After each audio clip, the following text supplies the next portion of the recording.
Happy Mother's Day, guys! Patuloy ang ating Mother's Day celebration. Ayan, oh. From our beloved ates. Oh.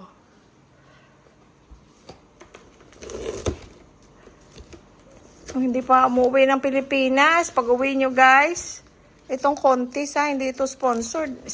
Hindi sponsored ng contest. Sponsored lang ni ate. At ni Tech, tingnan nyo, masarap itong cake na to, guys. Hindi pa namin naubos yung cake niya ang padala na isa. Ito, nagpadala ulit, oh. Dahil daw Mother's Day, kailangan daw may cake. Ayan. Ayan. Itong, Mango Bravo yata ang pangalan nito. Ang kagandahan nito, guys, iba-ibang texture. Yun, no? Fresh na mango. Tapos sa loob niya, parang merong Sans Rival na may mga mani-mani. Basta, hindi ko ma-explain. Iba-iba texture sa loob. Ang sarap, guys. Thank you, ate. Thank you, Tech. Ayan, si Louie Boy. Thank you. Maraming salamat sa inyo. Thank you. Happy Mother's Day sa mga ina dyan. Happy Mother's Day, Sky. Sabihin mo sa kanila, sa mga titas, Happy Mother's Day, titas, online. We love you. We love you all. Kamusta Mother's Day, Sky? Sky, kamusta? Kamusta? Kamusta Mother's Day? Sky? Swerte. Sa Mother's Day, kumpleto kami. Ayun. Mga anak namin grown up na. Kaya mahirap ang higilapin minsan.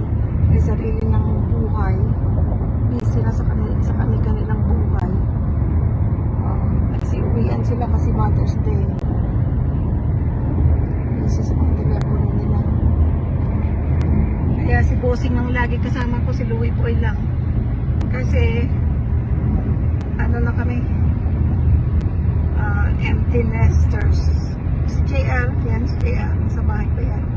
Pero, lagi rin wala. Nandun din siya lagi sa kapatid niya sa LA. Happy Mother's Day, guys. Happy Mother's Day. Happy Mother's Day. Thank you. Okay, guys. They asked me what I want for Mother's Day. I said I want to go back to Korea. But they said they don't have money for that, so they're just bringing me to Gen Korean. Korean restaurant. But JR is going to Korea in August. Ayaw niya akong isama. People are happy, oh, with Mother's Day celebration. How's your Mother's Day going?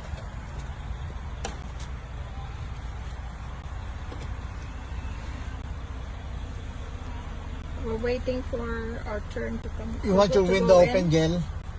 No, okay. Love you guys. Thank God for this guy. Oh, I became a mother. Oh, let me see.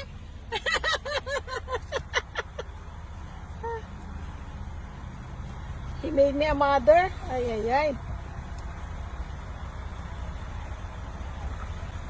Let me see. Sinong guy na yan?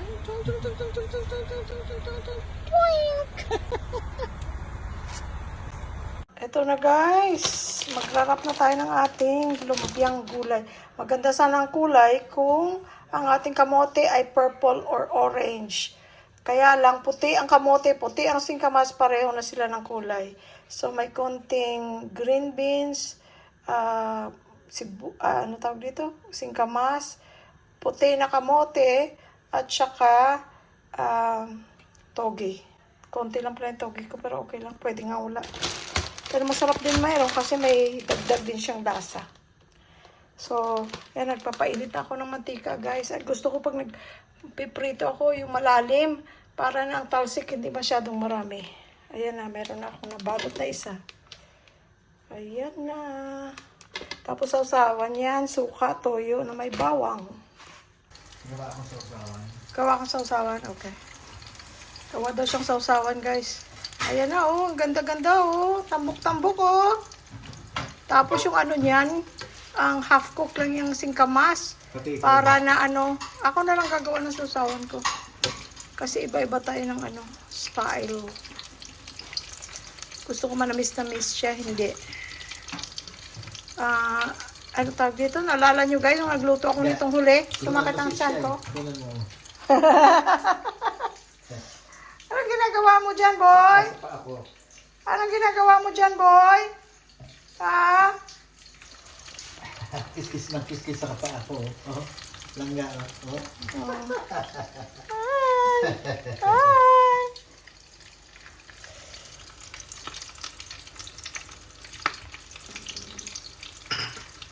Yung paksiw, kakain ka?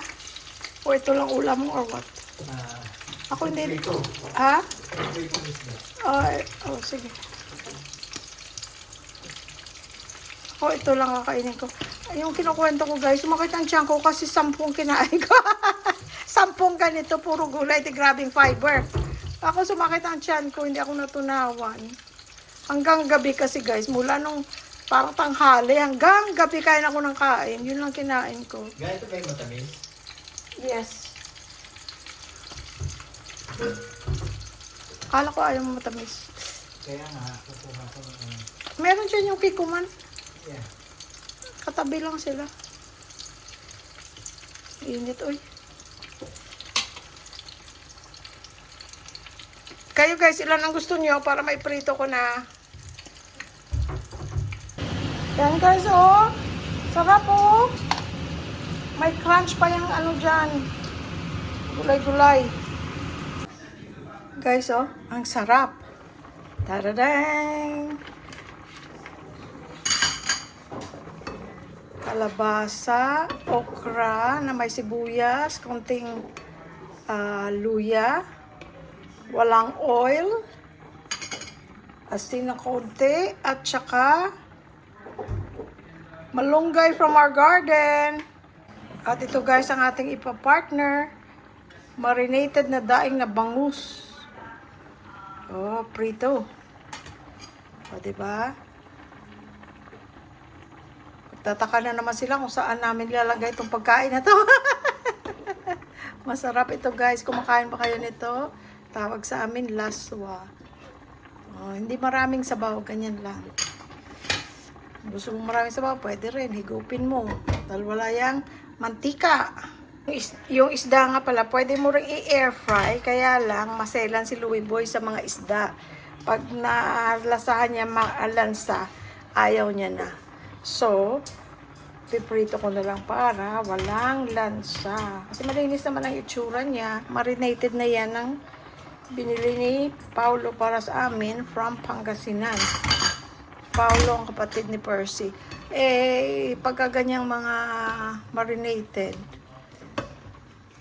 syempre hindi mo na mahugasan ulit. Pag nalansahan ng Louie Boy, hindi niya na makain. Ganun siya, maselan siya sa isda. Kaya, piprito natin. Balance lang. At least ang gulay natin hindi kisado, di ba? Nung isang araw, karne tayo. Ngayon naman, isda at gulay. Okay guys, ipiprito ko na yung ating isda. Guys, nagisa ako ng kamatis, maraming itlog, nilagyan ko avocado oil. Para kahit nagmamantika siya, healthy mantika siya. O, kakasarap. Alam, kumakain kayo nito guys. Yan lang, tapos may pinirito ka, oh. Pero ang ipaparis namin ito ay tuyo. May tuyo akong dala sa galing Rojas noon. Tapos, nagluto ulit ako ng ating lumpiang gulay. Kasi marami akong ginisa no na gulay, di ba? Na may konting giniling. Tapos, hinati ko. Tapos, yan ako sa ref. Tapos, ito ngayon, niluto ko siya ulit. Ayan siya, guys. Ba't parang brown sa camera? Anyway, hindi siya sunog. Ang sarap niya, guys. Tapos, meron tayong suka, toyo, na may bawang. Yan ang ating sausawan. Bigyan natin si Shai.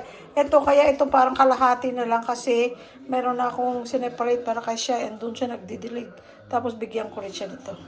O, diba? Kahit sa konting, nakapagbigay tayo. Bibigay sana ako sa neighbor, pero alanganin. So, next time na lang ulit. Ayan na guys, ang ating tuyo. Oh, sarap oh. Kain tayo. Ayan si Sky, oh. Pasarap sa bago niyang toy, oh. Naiya ka. Kanina ka ba dyan kagat ng kagat, Sky? You like your toy? Ah.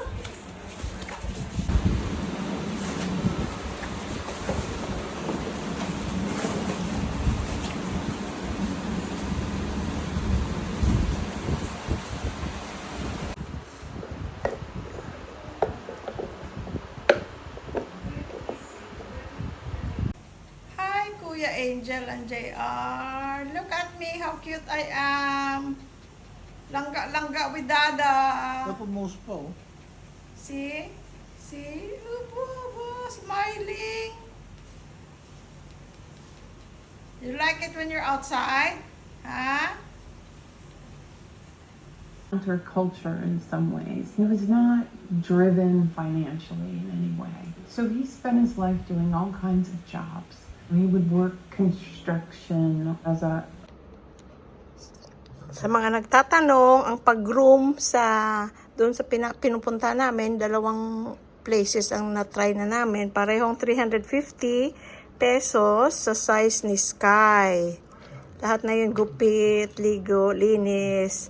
Pero, hindi naman lagi siya pumupunta doon kasi ako lang nagpapaligo sa kanya. Naliligo lang siya doon o nagpapag-groom lang siya doon pag masyado ng mahaba buhok, yung buhok sa tenga, ayokong magbunot. Gusto ko yung sila kasi parang ako ang nasasaktan, although hindi naman yata yan masakit. Kasi pag ginagawa nila, nakikita ko sa YouTube, hindi naman umiiyak ang aso. Ngayon, ang pagpag-groom namin doon sa dog hotel, sa vet, sa Suda, ay doon lang siya nagpapag-groom pag kagaling siya ng stay doon para malinis siya pag-uwi. Tapos, ako nang nagpapaligo until kailangan na naman niya ng gupit, doon na naman siya maliligo. Yun ang Sky, no? Ito, laging, ang ganun pala ang mga wala namang eye infection. Tinignan na yan ng doktor. Wala siyang eye infection, pero ewan ko kung natutusok ng buhok, pero naluluha. So, nagkaka-tear stain. Pero I will remove what I can remove. And I will clean his ears. Sky, Sky.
Grabe ang clouds, oh, ang itim-itim. Pero okay na tong panahon na to na hindi siya masyadong malamig, hindi rin mainit.